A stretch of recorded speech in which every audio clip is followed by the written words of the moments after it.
Hiya folks, I'm back. I've got a tub full of hot soapy water. So I am going to start with the items that I'm the most worried about.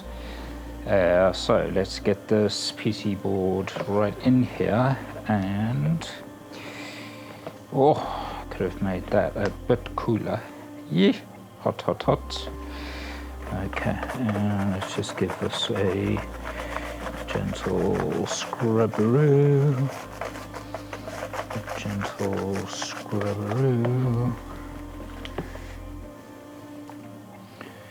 Okay, and just have a look.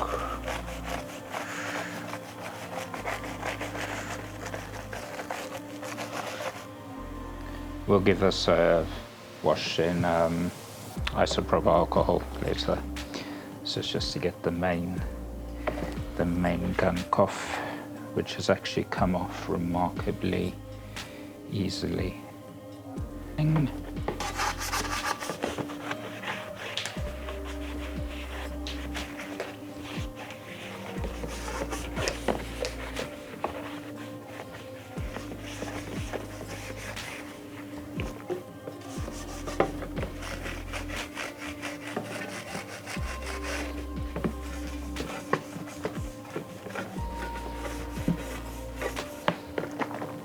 That in there too long. Top cover.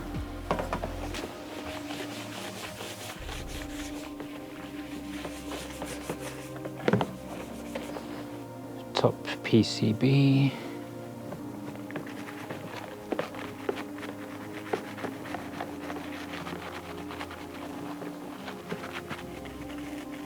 Front cover.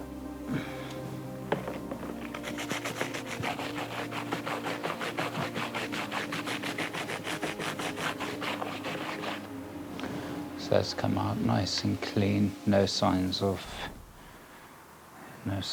coffee. So coffee can be a bugger, especially on plastic. If it's left, it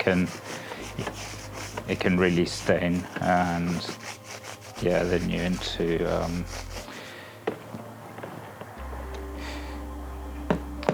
things like retro writing to get it clean and that.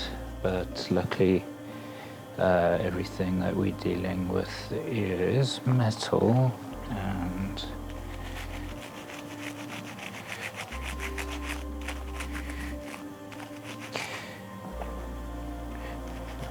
all the insides of the ports I will do with cotton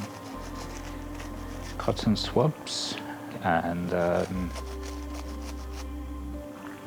IPA. Because who knows what kind of rubbish is inside there.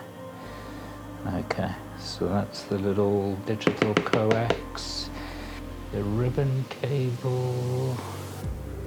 Just going to give a bit of a wipe with my fingers. I'm not going to submerge that. Yeah, I'm not going to do more than that. Okay, and the knobs. That's all they need is a rinse. Okay, and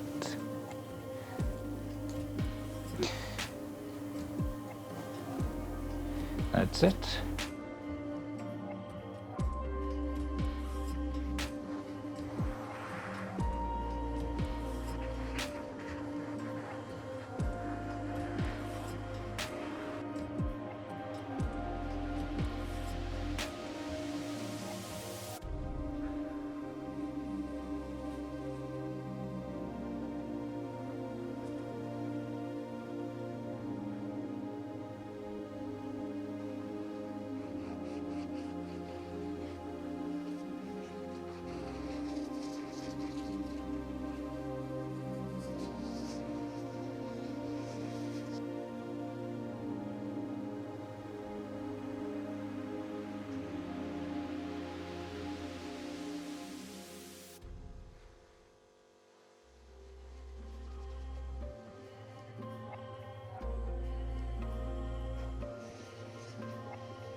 Okay, going to give the boards a quick IPA wash.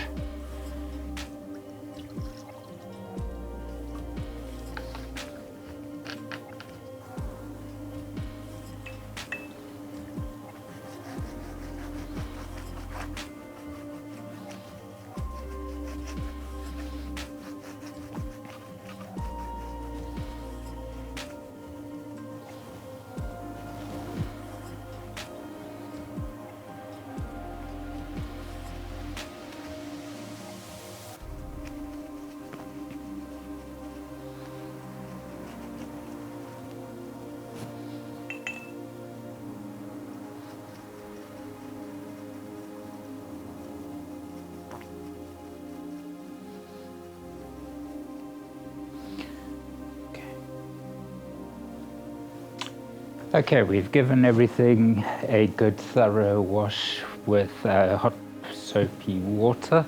That got rid of most of the gunk, and now we've given the PCBs a good thorough wash with isopropyl alcohol as well.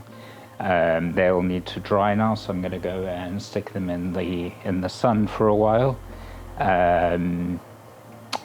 A good while, just to make sure they're totally dry, and then it will be up to the microscope to have a look at the boards and see if we can find the actual electrical fault that's causing this to not switch on. Yeah, so I'll speak to you guys just now when we're under the microscope.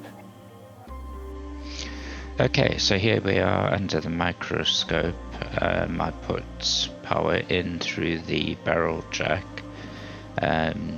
tested for power further up on the circuit, and I quickly saw that I wasn't getting any current past D202. Both diodes are the same, they're general purpose Schottky diodes, and are most likely here for polarity protection. So here we see D201 also not getting a reading across, so no currents getting through there either. Okay, so while I quickly double check these diodes in reverse polarity, so these are S4s which have got a 40 volt reverse voltage rating.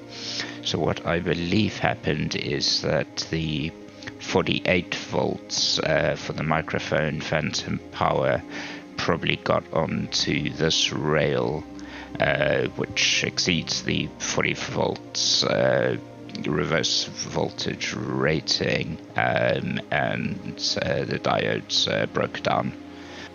Okay, just had to turn the board for easier access. So coming in with my micro tweezers,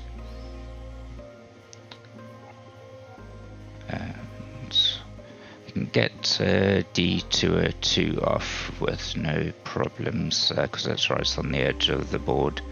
D201 is really wedged in there. It's got big components all around. You can see that my tweezers are touching everything, so I couldn't get that out. So at this stage I thought, well, if I can get voltage working through D202, i.e. through the barrel jack, at least we can get the unit powered on and tested, and then I can handle the Firewire power at a later stage. So here I'm just adding some flux.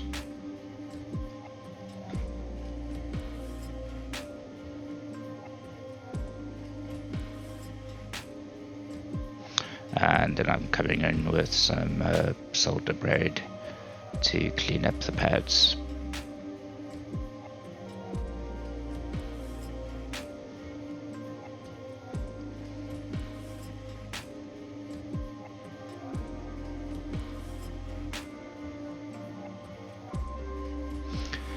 and then some IPA on a cotton swab just to get rid of the worst of the flux residue.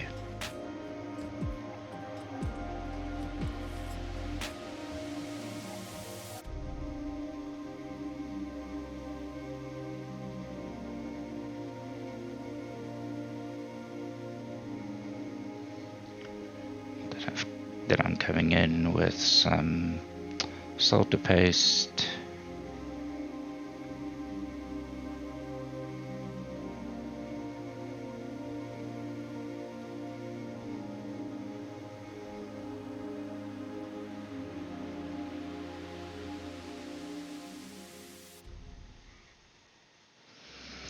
I used solder paste instead of normal solder because the diode's legs are actually under the diode, and I can't get in here with hot air because of the barrel jack. So I'm literally just putting a donor diode that I took off another board in just putting that into the solder paste.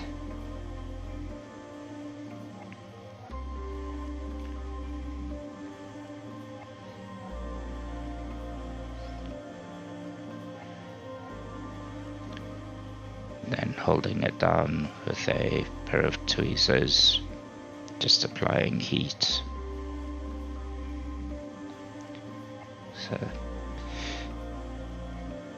So the right side is taken there, and then just doing the left side.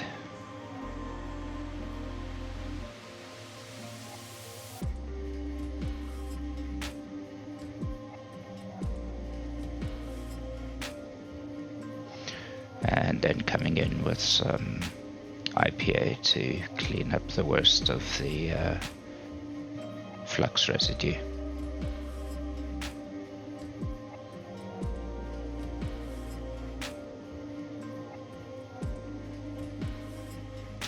And now if we test from the back of the barrel jack to the diode, we can see that we've got current flow. So that's checking not only the diode, but also checking my solder joints. So that diode has seated correctly, even though it's not perfectly straight. So if there are no problems further up on the board, replacing that diode should allow us to switch the units on